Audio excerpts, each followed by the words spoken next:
दिवाळीच्या ताटातील खास आकर्षक, चटपटीत, खाताना कुरकुरीत लागणारा असा खमंग चिवडा आज आपण बनवतोय। हा चिवडा पहा काय मस्त असा तयार झालेला आहे। अजिबात तेलकट वगैरे झालेला नाहीये। रंग तर पहा काय मस्तच असा आलेला आहे। कमीत कमी तेलाचा वापर करून आजचा हा चिवडा आपण बनवलेला आहे। बऱ्याच वेळेला काय होतं ना की चिवडा बनवल्यानंतर लगेचच दुसऱ्या दिवशी नरम पडतो। अगदी संपेपर्यंत हा मुरमुऱ्याचा चिवडा कुरकुरीत राहण्यासाठी काही टिप्सही सांगितल्या आहेत, तर व्हिडिओ नक्की शेवटपर्यंत बघा। रेसिपी आवडल्यास व्हिडिओला एक लाईक नक्की करा। नवीन असाल तर चॅनेलला जरूर सबस्क्राइब करा।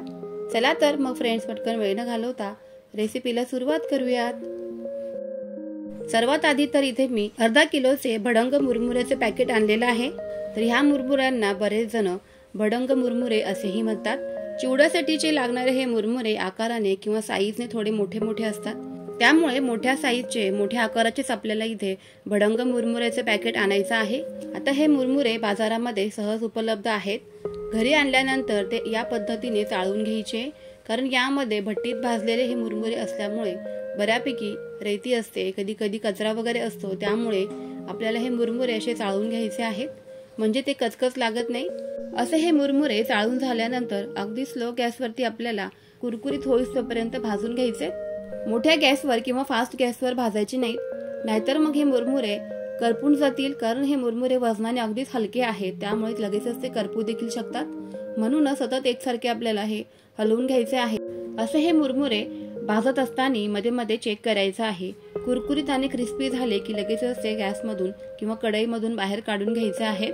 हा चिवडा बनवायला इतका सोपा आहे ना, अगदी झटपट पटकन कोणीही घरामध्ये बनवू शकतं, कारण घरातीलच साहित्यामध्ये हा चिवडा बनवून तयार होतो। चला तर चिवड्यासाठी बेसिक काय काय लागते ते इथे मी तुम्हाला सांगते।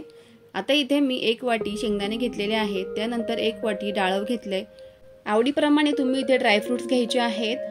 खोबऱ्याचे पातळ पातळ असे मी इथे काप करून घेतलेले आहेत। त्यानंतर कढीपत्ता स्वच्छ धुवून एका कॉटनच्या नॅपकिनवरती त्याचं पाणी निघण्यासाठी सुकायला ठेवलेला आहे। कढीपत्त्याचा चिवड्यामध्ये आवश्यक वापर करावा।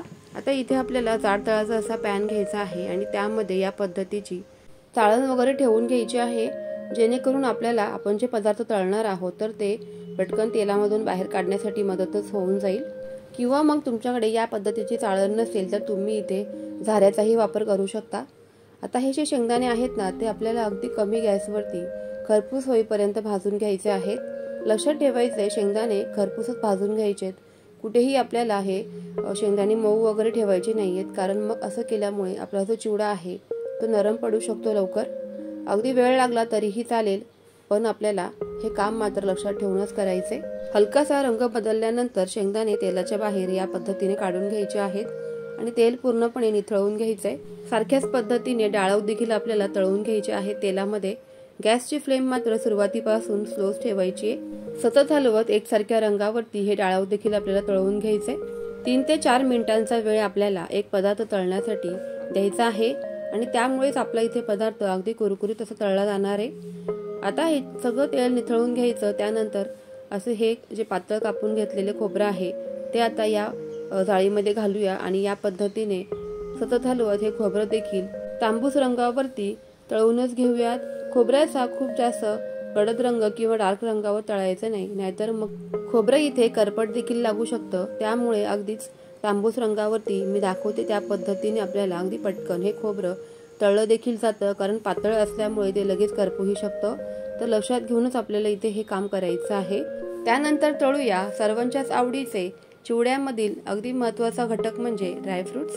आता हे ड्रायफ्रुट्स जेव्हा चिवड्यामध्ये अगदीच मसाल्यांनी कोट होतात ना आणि क्रिस्पी आणि क्रंची असे लागतात, तर ते सगळ्यांनाच आवडतात। त्यामुळेच हे काजू आणि बदाम सुद्धा आपल्याला अगदी स्लो गॅसवरती 3 ते 4 मिनिटं तळूनच घ्यायचे आहेत। तेल पूर्णपणे निथळून घ्यायचं आहे। सर्वात शेवटी आपल्याला यामध्ये कढीपत्ता तळून घ्यायचा आहे। या पद्धतीने कढीपत्त्याचा जो सुगंध येतो ना चिवड्यामध्ये, मस्तच अप्रतिम असा फ्लेवर कढीपत्त्यामुळे येऊन जातो। त्यामुळे कढीपत्ता हा चिवड्यामध्ये घातलाच पाहिजे। बऱ्याच वेळेला कढीपत्ता घातल्यानंतर चिवडा मऊ पडतो किंवा नरम पडतो, तर असं होऊ नये यासाठीच ना आपल्याला अगदी स्लो गॅसवरती हा कढीपत्ता कुरकुरीत होईपर्यंत तळून घ्यायचा आहे। एका कढईमध्ये मी इथे 3 ते 4 चमचे आता फोडणीसाठी तेल घालून घेत आहे। कारण या चिवड्याला आता आपल्याला खमंग अशी मस्त फोडणी देऊन घ्यायची आहे।